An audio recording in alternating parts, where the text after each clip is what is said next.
Turk and I'm from the English School of Mongolia. And today I'll be talking about men's mental health. I personally struggle with this. I had a friend. His name was Muhildir. He was smart, like really smart. Like he could solve calculus in the snap of a finger. But inside he was struggling with something that none of us could see nor hear. And at just 14, he took his own life. That's when I realized these weren't just statistics on a page. These were real lives being affected. How many men? The World Health Organization states that 526,000 men pass away every year. That's a whole state. That's 1/4 of our entire population gone. Not from famine, not from war, not from disease, but from a silent battle nobody could see. And that's 1,600 men every day. That's 1,600 family members grieving their brothers, their fathers. That's 1,600 friends grieving their best friends. And that's 60 men an hour and 2 per minute. By the time I'm finished with this talk, 8 men have already taken their own lives. You may be thinking, why is this happening? Well, it's a really complex matter, but I'll try to dissect it as best as I can. The 2008 economic crisis destabilized many families and dissociated many men as being the breadwinners of the family. Strong studies shows that financial struggle is linked with suicide risks. Furthermore, in more recent times, COVID-19 has brought the lonely male epidemic to a rise. The World Health Organization states that depression and anxiety rose by 25% in the first year alone. And now, social media is posing a new problem.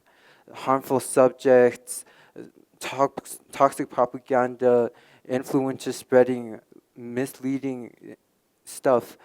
And have you heard of looks maxing? It's where 13-year-old boys compare themselves to supermodels, and they say it's quote unquote over, saying that they'll never find the love of their lives, saying that they'll die alone. In Mongolia and across the world, men's mental health is a very taboo subject. It isn't very well discussed, and there aren't facilities to help you and back you up on this.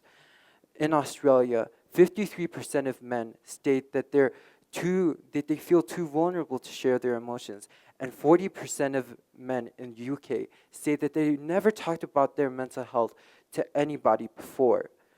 US national academics revealed that all men that go to wars, 20% of all men that go to war suffer from PTSD. And with these harmful norms and these harmful things circulating around, it's easy for it to turn into depression or anxiety, or worse.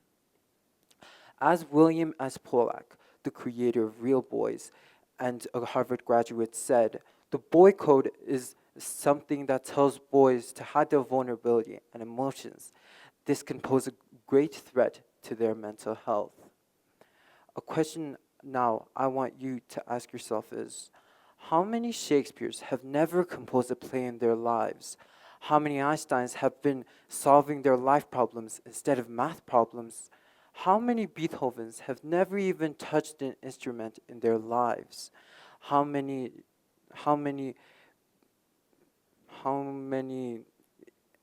Nicholas Teslas have never even felt electricity before because they were pushed away, silenced by their mental health?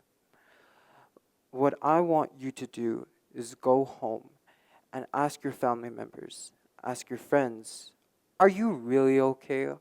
Are you really feeling fine? Because you can potentially save a person's life, because you can potentially save some person's life out there, just like Mughildir. Thank you.